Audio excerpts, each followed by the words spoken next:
Welcome to master classes. कैसे हैं आप लोग? उम्मीद करता हूं कि आप सब लोग अच्छे होंगे।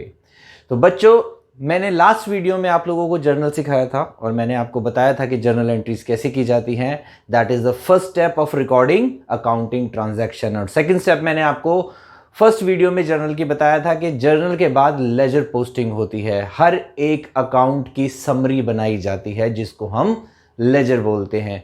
मैंने आपको बताया था कि जर्नल जो होता है that is books of original entry और लेजर को हम कहते हैं बच्चों बुक्स ऑफ फाइनल एंट्री या प्रिंसिपल बुक। प्रिंसिपल बुक का नाम मैंने आपको जर्नल की क्लास में भी बता दिया था। तो चलिए शुरू करते हैं कि जर्नल से लेजर पोस्टिंग कैसे की जाती है। बहुत इंपॉर्टेंट चैप्टर है, बिना लेजर के आपके अकाउंट्स आगे नहीं बढ़ेंगे।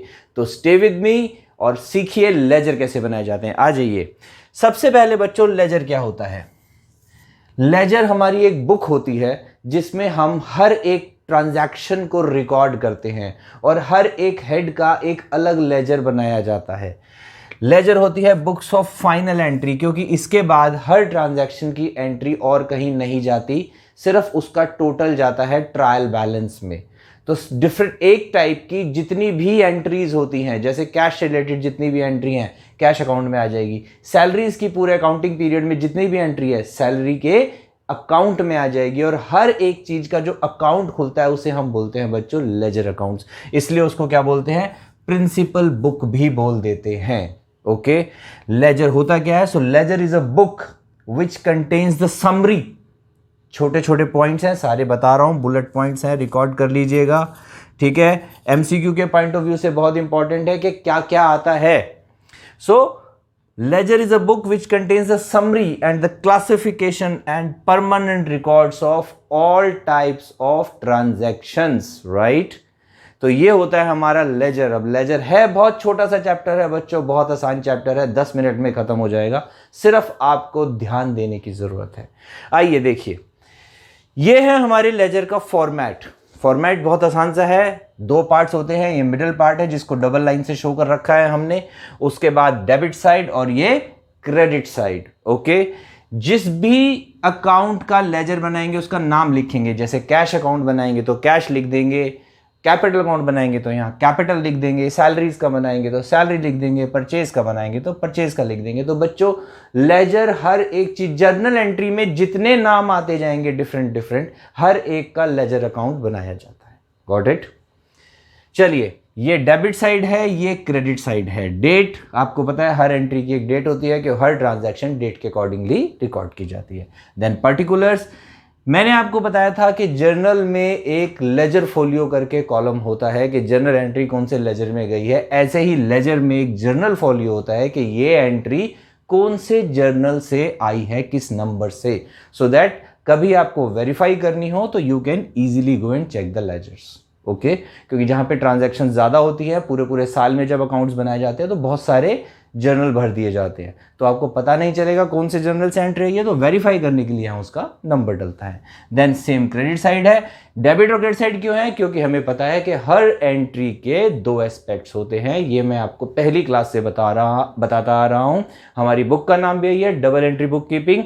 और एक दो इफेक्ट्स जो होते हैं, क्या होता है? एक डेबिट होता है और एक क्रेडिट होता है। तो लेजर में भी डेबिट क्रेडिट दोनों साइड आती है क्योंकि डेबिट और क्रेडिट के लिए सेम ही लेजर यूज होता है, चाहे वो एसेट का अकाउंट हो चाहे वो लायबिलिटी का अकाउंट हो, लेजर का फॉर्मेट सेम रहेगा। अब बच्चों पोस्टिंग कैसे करते हैं सीखते हैं। आइए, मैंने देखिए यहाँ पे कुछ सिंपल जर्नल एंट्रीज लिख दी हैं। अब मैं आपको इनको पोस्ट करके दिखाऊंगा। ओके, तो आप देखिए कि पोस्टिंग होती कैसे। बहुत आसान, बहुत आसान। एक बार ध्यान से देख लेंगे आपको समझ में आ जाएगा। कुछ एंट्रीज लिख दी है मैंने। Cash account, debit to capital account, हमारी सबसे पहली entry. Started business with cash, ऐसे ही देखते हैं ना, तो started business with cash, cash account, debit to capital account. तो बच्चों एक कैश का लेजर खुलेगा, एक कैपिटल का लेजर खुलेगा। Okay, second entry purchase goods for cash, जब हम सामान खरीदते हैं कैश में, purchases account, debit to cash account. Purchases का एक लेजर खुलेगा, कैश का ऑलरेडी खुला हुआ है, दोबारा नहीं खुलेगा। ओके, एक नाम से लेजर एक ही बार खुलता है। Then purchases account debit to Ram, यानी कि हमने राम से क्रेडिट पे गुड्स खरीदे, तो एंट्री क्या हो जाएगी? Purchases account debit to Ram. Purchases का लेजर खुल चुका है, राम का और खुलेगा। Then cash account debit to sales account means goods sold for cash, कि हमने कैश में सामान बेच दिया। कैश का लेजर ऑलरेडी खुला हुआ है, सेल्स का और खुलेगा। Then Sita debit to sales account, what does it mean? Goods sold to Sita on credit. ये तो आपको पता चल गया होगा कि जब भी नाम आता है इट मींस क्रेडिट, तो हमने क्रेडिट पे सीता को गुड्स सेल कर दिए। तो हमारा सेल्स अकाउंट ऑलरेडी खिल चुका है, सीता का और खुलेगा। Then salaries account debit to cash account, what does it mean? It means बच्चों कि हमने सैलरी पे करी है कैश में, paid salaries in cash. Cash account already खुला हुआ है, सैलरीज का लेजर फिर से खुलेगा। तो अब इनकी एंट्रीज कैसे करते हैं आइए देखते हैं। मान लीजिए कि इसको हम एक नाम दे देते हैं और ये हमने नाम दे दिया सबसे पहले कैश अकाउंट। ये हमारा कैश अकाउंट हो गया। ओके, तो अब कैश के साथ कौन सा लेजर खुलेगा? कैपिटल का। चलिए बना देते हैं, थोड़े छोटे छोटे बनाऊंगा बच्चों, जगह की प्रॉब्लम है।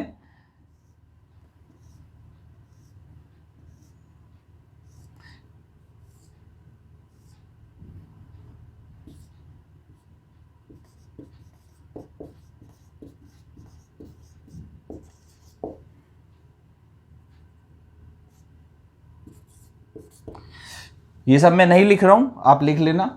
ऑलराइट, सिर्फ आपको बताने के लिए था फॉर्मेट में आपने, लेकिन आपने एग्जाम में हर बार हेडिंग्स डालनी है, मैं नहीं डाल रहा हूं, ठीक है? आप देख लीजिएगा। चलिए अब पहली एंट्री को समझते हैं कैसे होगा। पहली एंट्री क्या है? Cash account debit to capital account. Cash account debit हो रहा है और कैपिटल अकाउंट क्रेडिट हो रहा है, राइट? आ जाएंगे। कैश अकाउंट डेबिट हो रहा है, कैश अकाउंट डेबिट हो रहा है किससे? To capital account. एंट्री लिख देंगे, बात समझ में आ गई? जो भी उसकी डेट हो, फॉर एग्जांपल 1 डेट है तो 1 डेट डाल देंगे और जो भी उसका अमाउंट हो वो यहां पे लिख देंगे। फिर से देखिए, cash account debit to capital account, ऐसे ही एंट्री को पढ़ना है। कैश अकाउंट पे पहुंच गए, उसकी डेबिट साइड पे पहुंच गए, टू कैपिटल अकाउंट लिख दिया। कैश अकाउंट में कभी भी कैश नहीं लिखा जाता बच्चों, अपने अकाउंट में अपना नाम नहीं आता। कैश अकाउंट अगर डेबिट हो रहा है तो क्रेडिट कुछ और ही होगा, ताकि हमें लेजर से पता चलेगा कैश डेबिट हो रहा है कैपिटल से, मींस कैश आया बिजनेस में, ऑनर ने पैसे लगाए, अपनी कैपिटल लगाई, यहीं से ही पता चल जाएगा। बात समझ में आ गई? अब उल्टा पढ़ते हैं। कैपिटल क्रेडिट हो रही है कैश से, टू कैपिटल। कैपिटल का क्रेडिट तो लिखते नहीं है, तो to capital means capital account is credited by cash account. कैसे पढ़ेंगे? Capital account is credited by cash account. Entry को कैसे पढ़ना है ध्यान से देखो। Cash account debit to capital account, cash account debit to capital account, right? Capital account credited by cash account, जब उल्टा पढ़ते हैं तो टू की जगह क्या बन जाता है बच्चों? बाय बन जाता है। तो capital account credited by cash account, capital account credited by cash account, date की जगह डेट डाल देंगे नंबर 1। Entry complete. हर एंट्री के 2 एस्पेक्ट होते हैं, एक डेबिट एक क्रेडिट, इसलिए हर एंट्री 2 लेजर को एटलीस्ट अफेक्ट करेगी, एक डेबिट और एक क्रेडिट। Got it? आगे चलते हैं। सेकेंड एंट्री है purchase account debit to cash account. अब कैश का लेजर तो बना हुआ है हमारे पास, परचेज का नहीं है, बना लेते हैं।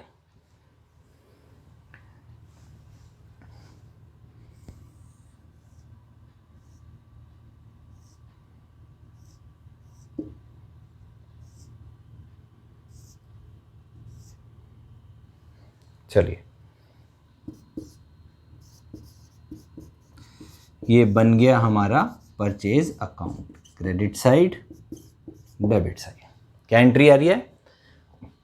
Purchase account debit to cash account. Goods खरीदे हैं पर हमने कैश में, तो एंट्री क्या हो जाएगी? Purchases account debit to cash account. वापस चलते हैं, purchases account debit 2 number entry है टू कैश अकाउंट। कितने रुपए से? 2000 रुपीज के। ओके, जनरल फोलियो की लाइन मैंने नहीं बनाई है, आपको बनानी है, याद रखना, फिर से याद दिला रहा हूं। चलिए, अब एंट्री को एक बार पढ़ लिया, अब रिवर्स में पढ़ेंगे। Cash account credited by purchases, cash account credited by purchases account. Entry number 2। समझ में आ गया बच्चों? फिर देख लो, दोबारा सिखा देता हूं। Purchases account debit to cash account, पहुंच गए परचेजेज अकाउंट पे, डेबिट साइड में to cash account. Cash credit हो रहा है तो रिवर्स एंट्री कैसे पढ़ते हैं? Cash account credited by purchase account, cash account credited by purchase account. बात समझ में आ गई? गुड, आगे चलते हैं। Third entry. थर्ड एंट्री क्या है? Purchases account debit to Ram. What does it mean? Goods purchase from Ram on credited. अब परचेज अकाउंट तो हमारे पास है, राम का अकाउंट नहीं है, बना लेते हैं।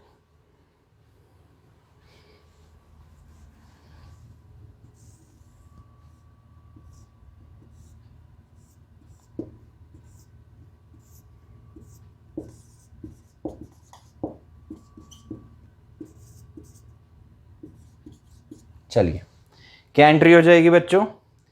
Purchases account debit to Ram, पहुंच जाएंगे purchases account debit to entry number 3 to Ram. कितने रुपए से खरीदा है? 5000 रुपीज से खरीदा है। बात समझ में आ गई? आगे चलते हैं, एंट्री को रिवर्स पढ़ेंगे। Ram credited by purchases account, Ram credited by purchases account. Amount कितना? 5000 रुपीज। दोबारा से लिख देते हैं।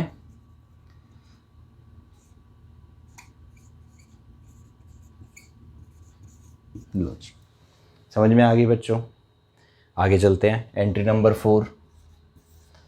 Cash account debit to sales account. What does it mean? Goods sold for cash. अब कैश अकाउंट तो बना हुआ है लेकिन हमारे पास सेल्स अकाउंट नहीं है, बना लेते हैं। नहीं है तो क्या हो गया?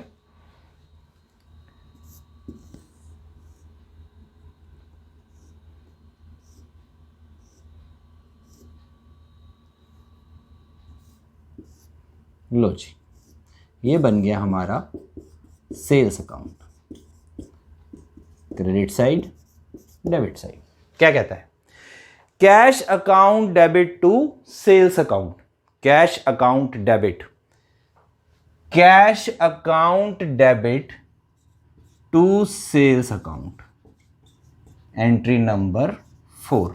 कितने रुपए से? 3000 रुपीज। ओके बच्चों, रिवर्स में पढ़ेंगे। Sales account credited by cash account, sales account credited by cash account. Entry number 4। ठीक है, समझ में आ गया? एंट्री नंबर 5 देखते हैं। Sita debit to sales account. अभी एंट्री क्या कहती है? That goods sold to Sita on credit. हमारे पास सेल्स अकाउंट है, हमारे पास सीता का अकाउंट नहीं है। नहीं है तो बना लेते हैं, कोई प्रॉब्लम नहीं है। अब जहां भगवान राम है वहां सीता जी तो आएंगी ही आएंगी, बना लेते हैं, कोई प्रॉब्लम नहीं है।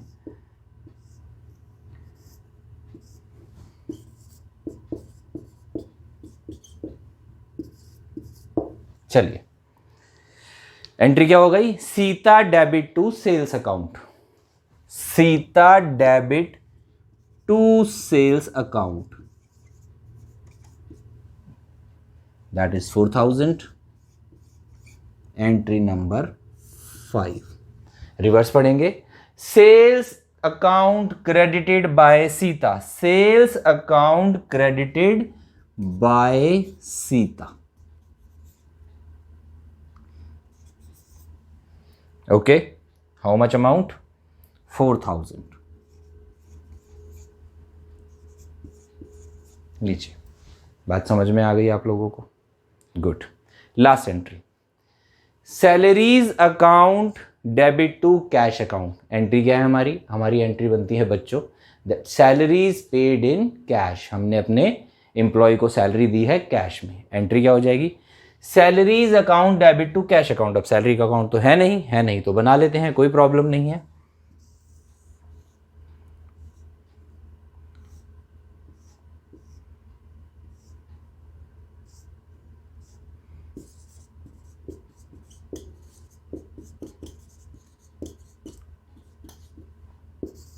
लो जी बना दिया। क्या क्या एंट्री हो गई? Salaries account debit to cash account. Salaries account debit to cash account 2000। Reverse पढ़ेंगे। Cash account credited by salaries account, यानी कि cash account credited by salaries account 2000। बच्चों समझ में आया यहां तक? अब ये थी बच्चों जर्नल एंट्रीज की लेजर पोस्टिंग। तो आप देख रहे हो कि जितने भी नए नाम आते जाएंगे उतने नए लेजर अकाउंट्स खुलते जाते हैं। एंट्री करने का तरीका मैंने आपको बता दिया कि पहले हम पढ़ते हैं ऊपर से डेबिट के पॉइंट ऑफ व्यू से, फिर हम पढ़ते हैं एक बार रिवर्स क्रेडिट के पॉइंट ऑफ व्यू से, और उसको उसी हिसाब से रिकॉर्ड करते जाते हैं। पर यहां कहानी खत्म नहीं होती बच्चों। लेजर्स बनने के बाद हमारा नेक्स्ट जो स्टेप होता है वो नेक्स्ट स्टेप होता है इसकी बैलेंसिंग करना, लेजर को क्लोज करना। कैसे क्लोज करते हैं ध्यान से देखिए। सबसे पहले हम इसको क्लोज करेंगे। अब देखिए यहां का टोटल आ रहा है 13,000 और यहां का टोटल आ रहा है 4,000। तो बच्चों टोटल हमेशा बराबर होते हैं। जिस साइड कम होता है उस साइड हम बैलेंस लिख देते हैं, राइट। इट मीन्स 10,000 हमने कैपिटल लगाई, 3,000 की हमने सेल करी, हमारे पास हो गया 13,000 रुपीज। उसमें से 2,000 की हमने परचेज कर ली कैश में और 2,000 हमने सैलरीज पे कर दी। व्हाट इज मीन कि 13,000 में से 4,000 रुपीज खर्च दिए, तो बैलेंस कितने बच गए हमारे पास? 9,000 रुपीज। तो 9,000 रुपीज को यहां पे हमें बैलेंस करके लिखना है। कब लिखते हैं बेटा? पीरियड के एंड में। अब कोई मंथली बनाता है, कोई क्वार्टरली, कोई हाफ ईयरली, और एनुअली तो देखो बनेंगे ही बनेंगे। तो नॉर्मली जो जर्नल से लेजर एंट्रीज होती है वो मंथली बेसिस पे होती है। तो हम एक बार को मंथ का एंड मान लेते हैं। तो जो भी मंथ होगा उसकी 31st की डेट डल जाएगी, 30 और 31st जो भी होती है, और उस वहां लिख देंगे हम बाय बैलेंस कैरिड डाउन। कितना? 9,000 रुपीज। और टोटल हमेशा क्या आना चाहिए बच्चों? बराबर आना चाहिए। बात समझ में आ गई? ओके, इसका करके देख लेते हैं। इधर 10,000 का टोटल है, इधर कोई टोटल ही नहीं है, तो 31st डेट को क्या आ जाएगा? 2। इधर बाय लिखते हैं तो इधर 2 लिखते हैं, क्योंकि इधर 2 चलता है, इधर बाय चलता है। बैलेंस कैरिड डाउन कितना आ गया? 10,000। और टोटल कितना आ गया? 10,000। ओके, इसको भी कर लेते हैं कि हमने टोटल परचेज कितने की कर ली। टोटल हो गया हमारा 7,000। यहाँ पे भी हम यही लिख देंगे 31st की डेट डाल के, बाय बैलेंस कैरिड डाउन 7,000, और टोटल भी आ गया 7,000। बात समझ में आ गई? फिर कर लेते हैं। राम जी को हमने क्या करा था? सामान राम जी से खरीदा था, तो 5,000 रुपये हमने देने, ये हमारे क्रेडिटर हैं। टोटल कर लेते हैं 5,000। पैसे हमने कोई दिए नहीं है, तो इनका बैलेंस कितना आ गया? पूरा का पूरा बैलेंस आ गया। बैलेंस कैरिड डाउन 5,000, और टोटल भी कितना हो गया? 5,000। बात समझ में आ गई? नेक्स्ट पे चलते हैं। सेल कितनी करी है हमने? टोटल सेल हमने 7,000 रुपीज़ की करी है। तो यहाँ पे 31st की लास्ट डेट डालनी है, मंथ की 30, 31st जो भी हो। ओके, और 2 बैलेंस कैरिड डाउन 7,000, टोटल आ गया 7,000। Same as a Sita ji पे आ जाएंगे।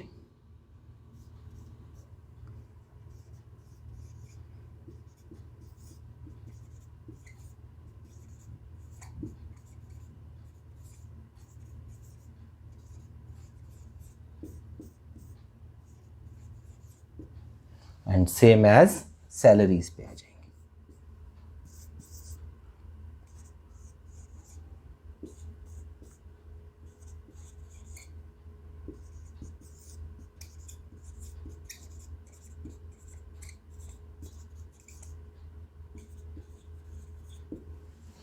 तो देखो बच्चों, हर अकाउंट की बैलेंसिंग हो गई, बट काम अभी भी खत्म नहीं हुआ। क्यों नहीं हुआ मैं बताता हूं।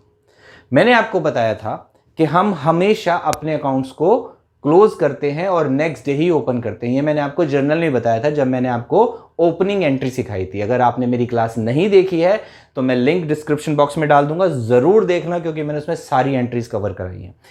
तो बच्चों, जब ओपनिंग एंट्री आती है, ओपनिंग एंट्री का मतलब क्या होता है? देखिए, जब हम अपने अकाउंट्स को क्लोज करते हैं, फॉर एग्जांपल हम मंथली क्लोज कर रहे हैं टोटल जानने के लिए, बैलेंस देखने के लिए, तो उसके बाद ओपन भी तो करेंगे। ऐसा थोड़ा ना कि 31 तारीख को अगर शॉप बंद कर दी तो 1 तारीख को शॉप नहीं खोलेंगे, बिजनेस तो खुलेगा।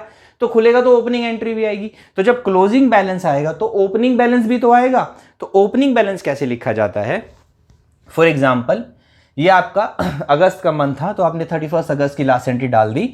तो मैं इसका एक बार हेडिंग हटा रहा हूं थोड़ा सा, क्योंकि मेरे को स्पेस चाहिए। Right, what does it mean? It means बच्चों कि जब हम 31 तारीख को अपने अकाउंट्स को क्लोज करके गए थे, यानी कि शाम को जब शॉप बंद करके गए थे, तो हमारे पास 9000 का बैलेंस था। तो नेक्स्ट डे जब हम आएंगे 1 तारीख को और शॉप खोलेंगे, तो हमारे पास 1 सितंबर ले लेते हैं, चलो, अगर ये 31 अगस्त था तो, राइट, तो हमारे पास उस दिन कितने पैसे होंगे?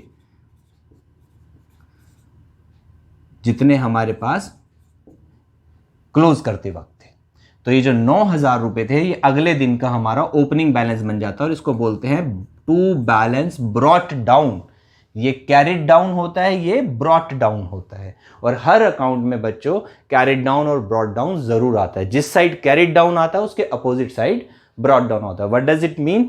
कि हमने अगस्त के मंथ में ट्रांजैक्शंस करी, जिससे हमारे पास 31 अगस्त को जब हमने अपनी शॉप शाम को क्लोज करी तो हमारे पास 9000 का कैश था। तो जब 1 सितंबर को जब हम अपनी शॉप खोलेंगे तो हमारे पास 9000 का कैश बैलेंस है। और बच्चों, यहीं से बनती है हमारी ओपनिंग एंट्री, जो मैंने आपको जर्नल की सेकंड क्लास में सिखाई थी कि ओपनिंग बैलेंसेस होते हैं डेबिट के भी और क्रेडिट के भी, लेकिन सबका टोटल हमेशा बराबर होता है। तो बेटा उसको ध्यान में आपको रखना है।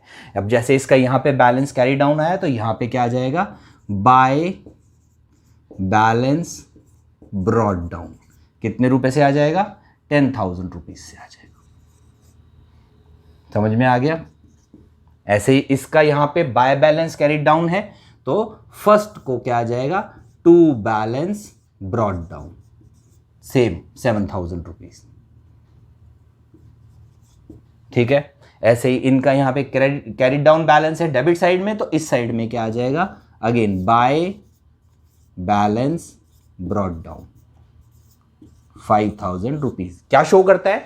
कि हमने अगस्त के मंथ में परचेज करी थी इनसे, ऑल राइट, और जो 31 अगस्त तक हमने इनके पैसे नहीं दिए थे, वो अब हमने सितंबर में पैसे देने। हमारा ओपनिंग बैलेंस हो गया क्रेडिट, क्योंकि राम जी जो है वो हमारे क्रेडिटर है जिनको हमने पैसे देने हैं। सेम सीता जी को हमने सामान बेचा था, तो इनका डेबिट बैलेंस आ जाएगा। तो फर्स्ट को क्या आ जाएगा? To balance brought down. Account को बढ़ा लेते हैं, 4,000 रुपीज। क्या शो कर रहा है? कि हमने सीता जी को सेल करी थी उधार में, और उनका ये बैलेंस था मंथ के एंड में। जो पैसे नहीं आए थे वो पैसे अब इस महीने में आने हैं। आ जाएंगे तो ठीक है, नहीं तो बैलेंस कैरी फॉरवर्ड फिर से हो जाएगा। बात समझ में आ रही है? सेम ऐसे ही सेल है। सेल हमने टोटल कितनी करी? 7,000 रुपए की पिछले महीने। अब आगे चलते हैं, इस महीने में कितनी सेल हो जाएगी। तो पिछले महीने की सेल को टोटल करते हुए चलते हैं, ताकि हमें साल के एंड में हमारी पूरी सेल्स का पता चल जाए।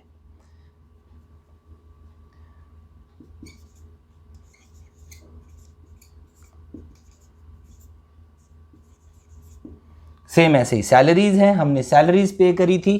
पिछले महीने की टोटल सैलरीज हमारी 2,000 रुपीज थी, और ये लाइंस थोड़ी सी हम बढ़ा लेंगे ऐसे, और ये हमारे लेजर कैरी फॉरवर्ड होते चले जाएंगे। समझ में आया बच्चों? तो यहां तक की क्लास अगर आपको अच्छे से समझ में आ गई है तो आगे भी समझ में आ जाएगी, क्योंकि अभी तक हमने वो एंट्रीज पोस्ट करी है बच्चों जिसमें सिर्फ 2 ही एस्पेक्ट थे, एक डेबिट और एक क्रेडिट। और मैंने आपको बताया था, और मैंने आपको एंट्रीज भी कराई थी जिसमें 2 नहीं 3 चीजें भी आती हैं।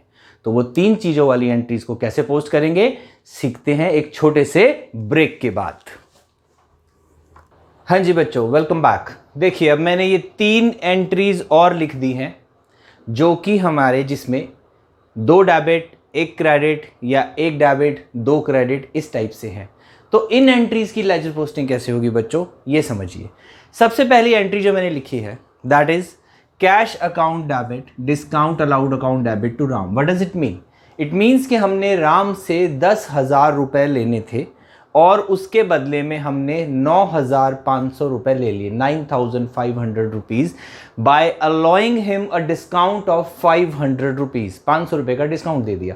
अब इस एंट्री को बेटा रिकॉर्ड कैसे करेंगे, डेबिट और क्रेडिट में? अभी तक तो हमने दो देखा था, डेबिट से क्रेडिट, क्रेडिट से डेबिट, रीड कर लिया, एंट्री कर दी, लेजर पोस्टिंग कर दी। अब कैसे करेंगे देखो बच्चों, बहुत आसान है रिकॉर्ड करने के पर्पज से। हम क्या करेंगे, इस एंट्री को ब्रेक करेंगे। ब्रेक कैसे करेंगे बच्चों? ऐसे पढ़ेंगे, cash account debit to Ram, discount allowed account debit to Ram. ऐसे पढ़नी है। कैसे पढ़नी है, इसको दो पार्ट्स में डिवाइड कर देते हैं। एक एंट्री बन जाएगी cash account debit to Ram, छोटे वाला अमाउंट लेना है यानी कि 9,500। और दूसरी एंट्री क्या बन जाएगी कि discount allowed debit to Ram. Discount कितना है, 500। हो गया बच्चों ब्रेक। अब आसान हो गया हमारे लिए, बहुत आसान हो गया। एंट्रीज क्या बन जाएगी, cash account debit to Ram, पहुंच जाओ cash account debit to Ram, हमने एंट्री कर दी 9,500 की। Then discount allowed debit to Ram, पहुंच जाते हैं, कहाँ है हमारा डिस्काउंट अलाउड, ये रहा जी, discount allowed debit to Ram, entry pass कर दी। बात समझ में आ गई? ठीक है, ये एंट्री आ गई हमारी, यहाँ पे दोनों एंट्रीज पास हो गई।